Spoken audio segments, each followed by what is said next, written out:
Warm good morning to all. In our previous video, we saw about the structural features and hormones of hypothalamus, and in that we have seen about a particular region and three different types of nuclei which are playing a very important role in hypothalamus. And in this video, we are going to see about the next region of the medial portion, that is tuberal region.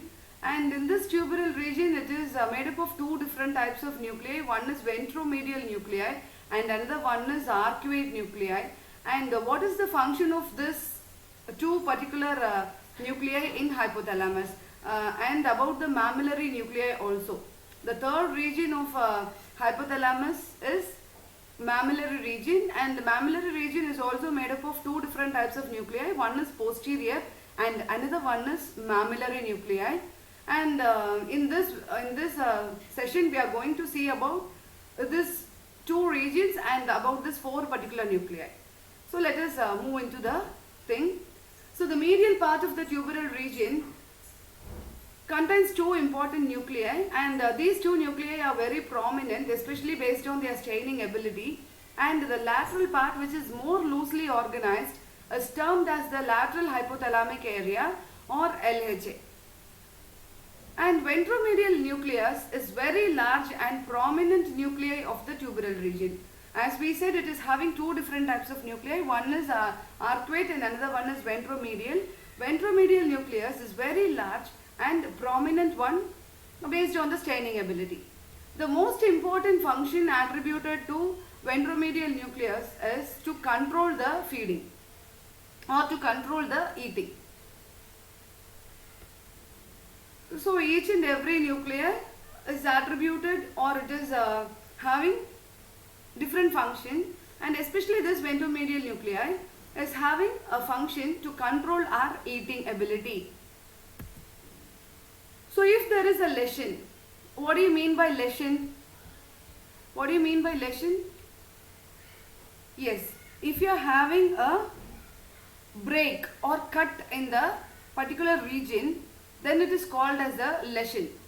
If you are having a break or cut in the living tissue, then it is called as the bilateral lesion. And if you are having a bilateral lesion in this nuclei, that is especially in this ventromedial nuclei, then it leads to a problem called as, or a disorder called as hypophagia. Hypophagia is nothing but it is overeating.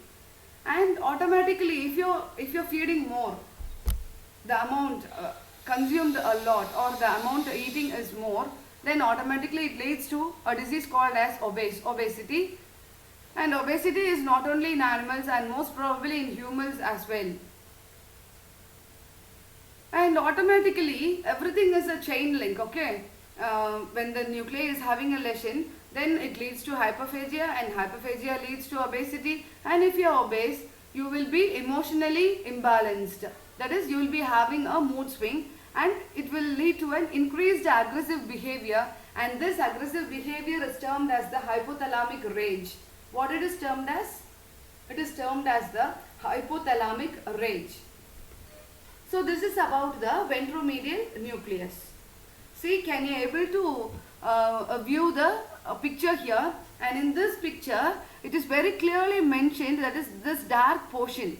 These two dark portions are called as the ventromedial nucleus, and if you are having a lesion in this ventromedial nucleus, then it leads to an voracious appetite.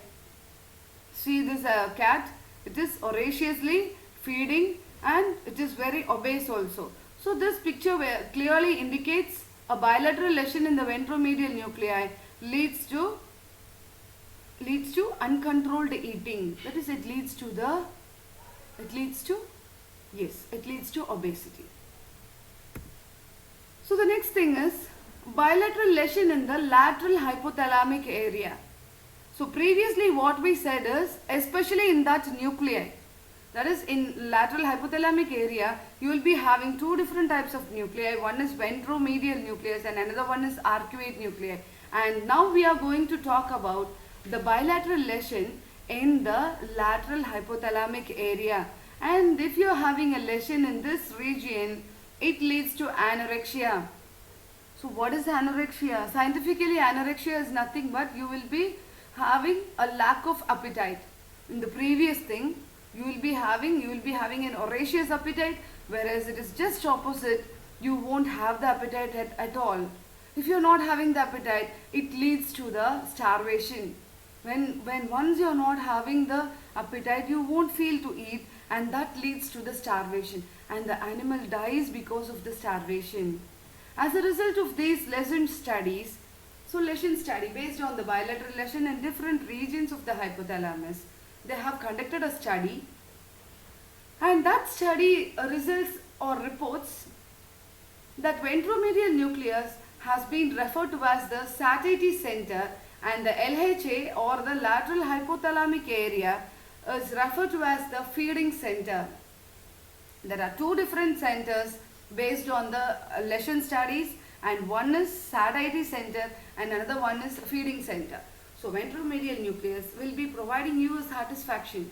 Yeah, my tummy is full. I feel very satisfied with my meal. That satisfaction is provided with your ventromedial nucleus, and LHA acts as a feeding center or voracious feeding. Okay, that is because of LHA. And based on these two centers, it has been postulated that these opposing centers define a set point theory. A theory was postulated, and that theory is called as set point theory. So what is this theory? This theory states? So this theory states that when the body weight goes below the set point, when your body is losing the weight, automatically your LHA will be activated and you will be having a good appetite and you will feed more. In contrast, if your body weight goes above, you are becoming very fat, immediately your ventromedial nucleus will be stimulated or it will be activated to reduce the appetite. Immediately you will be having a thinking, I'm very fat, I want to reduce. We used to say, how much amount I consume also, just a week I'll reduce my weight. Just a week I'll increase my weight. Your chubby cheeks became very thin. If somebody says, what happened to your chubby cheeks? It is very, very chilly one. It became very thin. You became very thin. Immediately what you will come and say to your mom? Ma, all are saying that I became very thin and my cheeks became very chilled.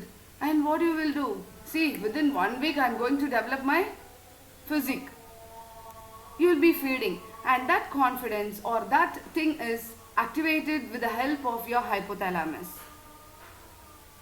Okay? Understood? Yes. See, in this picture it clearly shows that this is the lateral hypothalamic area. Can you able to see this? This is the lateral hypothalamic area, and this region will be having the lesion. If this region is having the lesion, then automatically you will be having a disorder called as anorexia, and this anorexia, that is lack of appetite, the animal is starving. In the previous thing we saw that the cat became very obese, and here the cat is very thin and it is going to die also, hope. So next, by this we conclude about the medial region and about the ventromedial nucleus. So the next one is the nucleus of tuberal region is arcuate. Arcuate. I have given a wrong spelling in this. Please don't consider this. This is arcuate, or this nuclei is also called as infundibular or periventral nuclei. So this nuclei can be called in different name. One is infundibular or periventricular nuclei. This nucleus apparently contains many of the neurons that control the endocrine functions of the adenohypophysis. So this is going to control the secretions of the adenohypophysis. The glandular secretion of the pituitary gland will be controlled by this arcuate nuclei. This is not going to secrete any hormones like that of the supraoptic or paraventricular nuclei. Rather than that, it is going to secrete the releasing factor or release inhibiting factors will be secreted by this particular nuclei. That is the main function. This particular nuclei is not going to produce any hormones, or this is not going to synthesize any hormones. Rather than that, it is going to release a releasing factor or release inhibiting factor. Whereas your supraoptic nuclei and paraventricular nuclei is secreting the hormones vasopressin, oxytocin and CRH. It is not like that. It is going to secrete only the releasing hormones, and that releasing hormone will be stimulating your adenohypophysis to secrete certain hormones. So what are all the hormones which are under the control of this arcuate nuclei? So let us see that. So this is having a control. It is taking the control of growth hormone, ACTH, thyrotropin, the gonadotropins like FSH and LH, and prolactin. So these are the hormones which are under the control of arcuate nuclei or periventricular nuclei. Okay? So by that we conclude about the tuberal region, and the next region we move on to the mammillary part of the hypothalamus, which too contains two different types of nuclei. One is mammillary nuclei and another one is posterior nuclei. The posterior nuclei is large, ill-defined group of cells that play a major role in thermoregulation. See, it is not going to secrete any hormones like that of our supraoptic or paraventricular or that of ventromedial nucleus. Instead of that, it is just going to control, or it is just going to regulate the temperature. The mammillary nuclei do not appear to be closely related to autonomic and endocrine functions. So the mammillary nuclei do not appear, they don't have any close relation with that of the autonomic control or the endocrine function. And instead, they have a very great importance in our memory. Whatever we are learning, whatever we are doing, if we see a person, or if we have a friend in our school days, just still now we remember that friend's name and their face also. That is because of this mammillary nuclei, which is having a memory recorder. Okay, so this only helps to memorize whatever you are seeing, whatever we are visualizing, whatever we are hearing. Everything will be recorded with the help of this mammillary nuclei. This is going to have a great role in memory. Apart from that, this is not going to have any other function in your autonomic nervous system or in the endocrine system. Is it clear? Yes. So by this we conclude about the mammillary part of the hypothalamus. So once again, I rewind this. That is, the posterior nuclei and the mammillary nuclei are the two different types of nuclei present in this mammillary region, and this posterior nuclei is very much related to the control of temperature, and mammillary nuclei is nowhere related to the behavioral or endocrinal functions. It is just, cannot say as just, it plays a major role in memory. So the next part in the hypothalamus is the hypothalamic fiber tract. What is that hypothalamic fiber tract? We have the nerve bundles. In all the places, nerve bundles will be there, and here too we have four different types of bundles of fibers which helps to connect everything. So that four different fibrous bundles are the fornix, the mammillothalamic tract, the stria terminalis, and the medial forebrain bundle.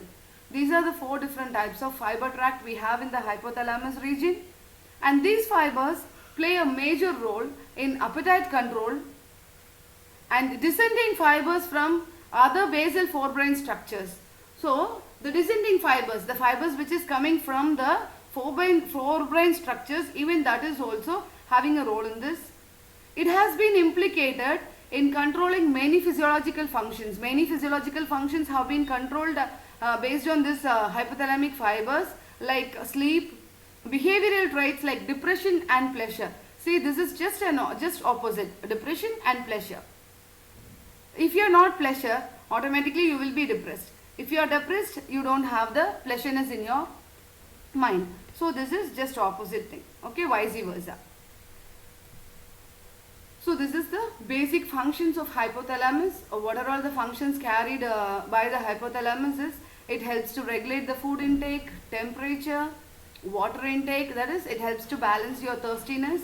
Then it helps to regulate the circadian rhythm.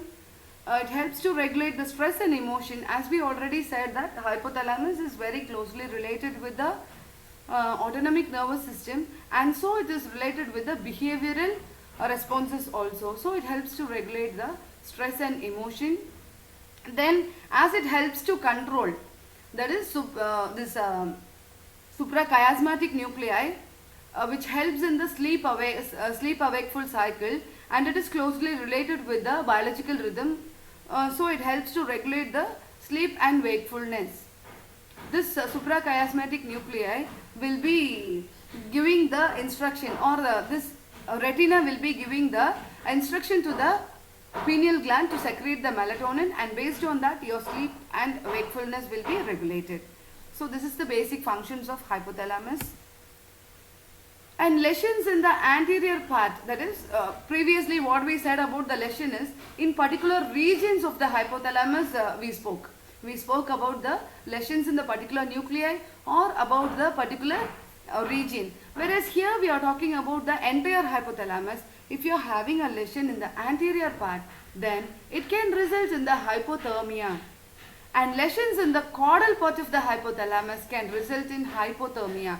Hypothermia is increased temperature, and hypothermia is decreased temperature regulation when the environmental temperature is low. So what happens when the environmental temperature is low?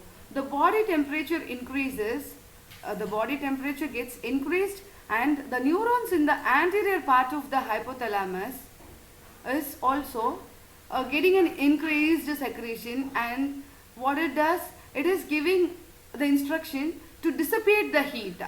It is going to give the instruction to dissipate the heat through, how it is dissipating the heat? It is dissipating through the secretion of sweat and dilation of blood vessels in the skin.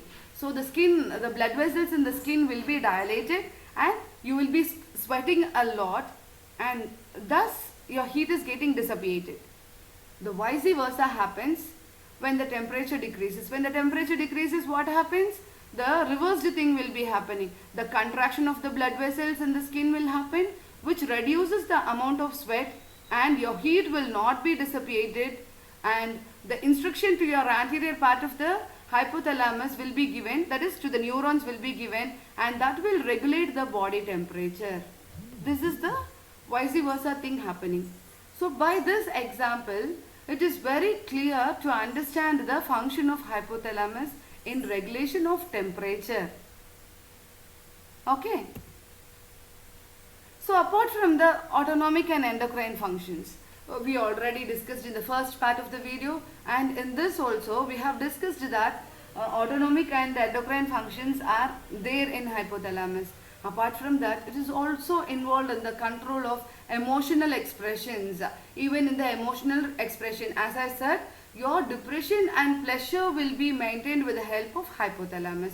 We saw that the bilateral lesions in the ventromedial nuclei of the hypothalamus produces the expressions of rage. I said hypothalamic rage, a term mentioned as hypothalamic rage, that is you will be behaving in a very aggressive way. When you are having a bilateral lesion, you will be behaving in an aggressive way, which leads to the hypothalamic rage.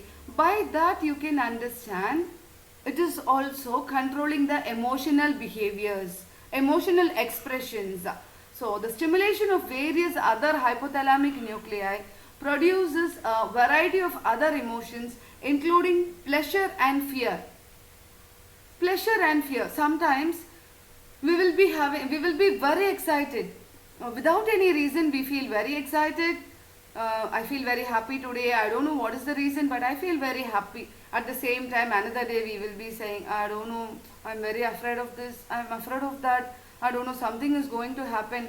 Today ma'am is going to scold me, or my mom is going to scold her. My sister is going to say something. I took her dress yesterday, and a small stain was there in her dress. I went to the party and I was made with a stain in that dress.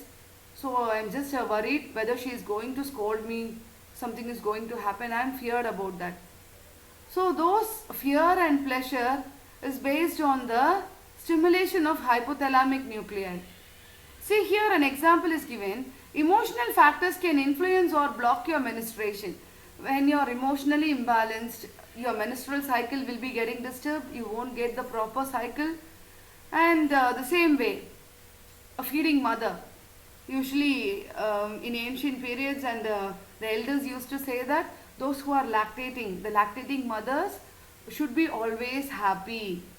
Don't scold them. They have to be fed nicely. They have to sleep. They have to take rest. They should feel very happy. Emotionally, they should be happy. They should be kept happy. Then only their lactation will be good, because they are going to feed the young one. That young one is feeding on the mother's milk, and that milk will be transmitting the informations how the mother is feeling. If the mother is very sad, for namesake, if she is feeding, means even that baby won't drink the milk properly. So emotional balance is related with a block of menstruation, and also in lactation, or in the sexual function also. A sexual function will also be imbalanced, since hypothalamus is concerned with the control of emotions and regulation of both hormone release and autonomic nervous system. It is thought to be involved in the mediation of such effects. So all these effects are concerned with the hypothalamus. So the last but not least, we are seeing about the neurotransmitters in hypothalamus. Neurotransmitters are the chemical messengers secreted by the neurons. That is, synaptic vesicles present in the neurons will be secreting these neurotransmitters. And here a list of neurotransmitters have been given, which are called as the classical transmitters, like ACH, that is acetylcholine, GABA, glutamate, serotonin, dopamine, and norepinephrine. Apart from this, we also have the endorphin. Endorphin is also a neurotransmitter, even that can be considered as an hormone also. So endorphin is both endocrine, as well as it is a hormone, as well as the neurotransmitter, which is going to make you happy. It is a pleasure hormone. Endorphin is called as a pleasure hormone, and also it is called as a painkiller, natural painkiller. Endorphin is also called as the natural painkiller. These are the list of neurotransmitters we are seeing, and this is especially related to the hypothalamus. So now the session is open for discussion, and I welcome the queries from your side. You can trigger out the questions. It's open for the discussion.